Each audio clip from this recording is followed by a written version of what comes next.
Everybody says the same thing. If you want to lose fat, just walk 10,000 steps a day.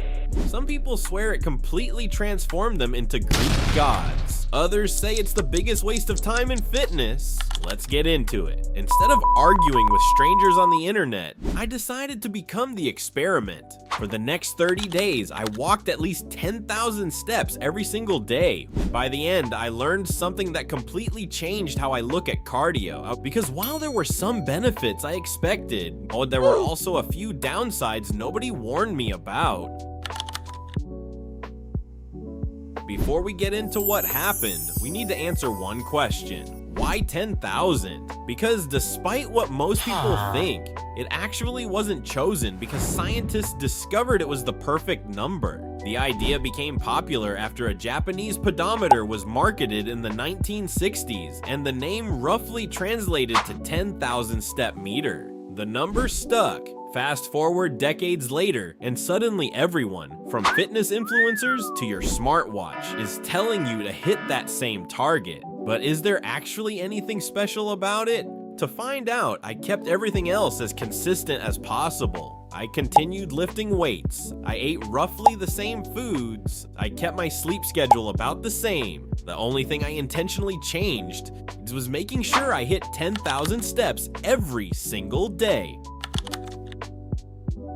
Here's what most people misunderstand. Walking isn't powerful because it's intense.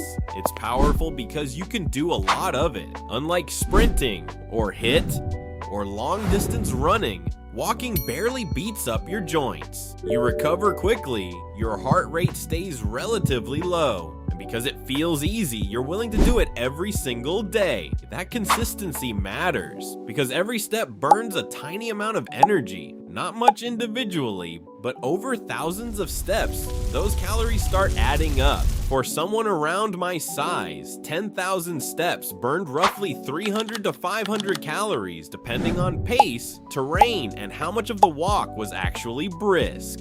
That's not enough to erase a fast food meal, but it is enough to create a meaningful calorie deficit over weeks if your diet stays in check. So with that in mind, I started day 1. I'll be honest, I thought this was going to be ridiculously easy. It's just walking. How hard could it be? Turns out, 10,000 steps takes longer than most people realize.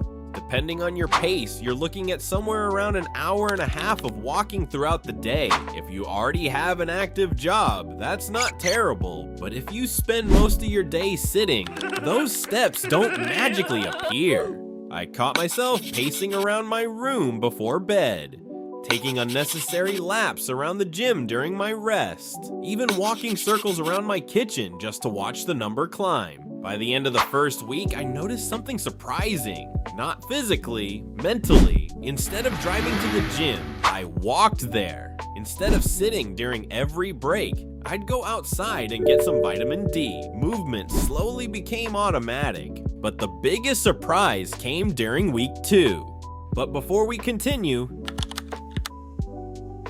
there's something important you should know. 10,000 isn't a magical threshold.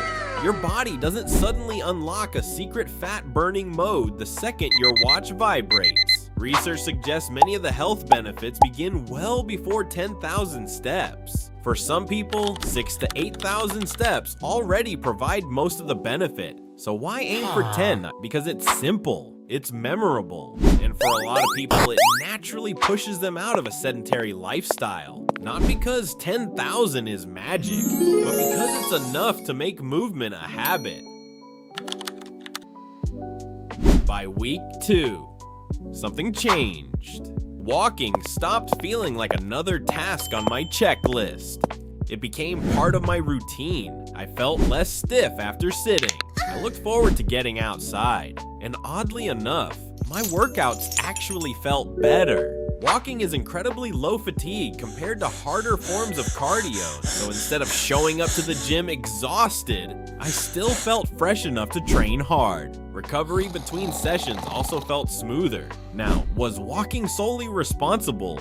Probably not, but staying active throughout the day definitely didn't hurt. However, week 3 was by far the most important week mentally. But everyone wants to know one thing. Did I lose weight? The answer is yes, but probably not for the reason you think. Walking itself doesn't magically melt fat. It simply increases how many calories you burn. If you replace those calories by eating more, nothing changes. If you keep your food intake relatively consistent, walking quietly creates a calorie deficit in the background. That's what makes it so effective.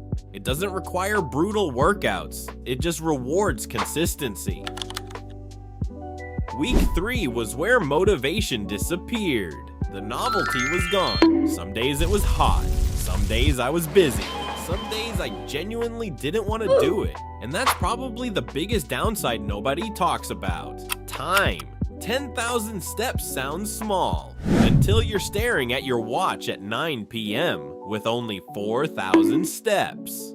Suddenly, you're outside walking laps in the dark, wondering why you didn't just take the stairs earlier.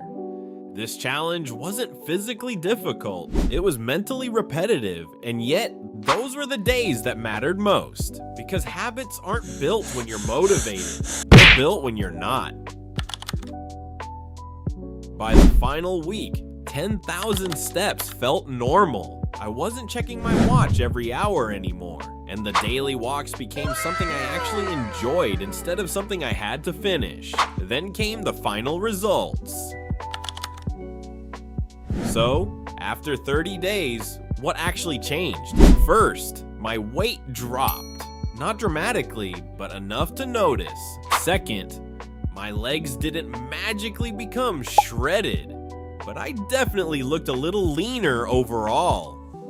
Third, my energy throughout the day improved. Ironically, moving more made me feel less tired.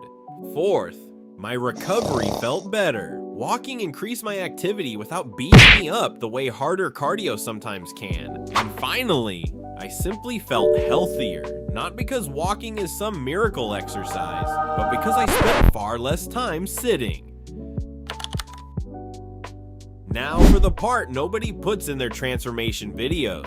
Walking 10,000 steps every day isn't perfect. It's time consuming, it can become repetitive, bad weather makes it annoying. And if you think you can outwalk a terrible diet, you're going to be disappointed. Walking is incredibly effective, but it doesn't break the laws of thermodynamics. You still have to pay attention to what you eat. So, is walking 10,000 steps every day worth it? If you're expecting it to completely transform your body in 30 days, probably not. But if you're looking for one habit that's free, easy to recover from, good for your heart, helps you burn more calories, and gets you moving instead of sitting all day, it's honestly hard to beat. Because after these 30 days, I realized the biggest benefit wasn't the calories I burned. It was becoming the kind of person who naturally moved more. And that's a habit that lasts a lot longer than any 30-day challenge. If you enjoyed this experiment, subscribe, because next time we're putting another popular fitness habit to the test to find out if it's actually worth your time.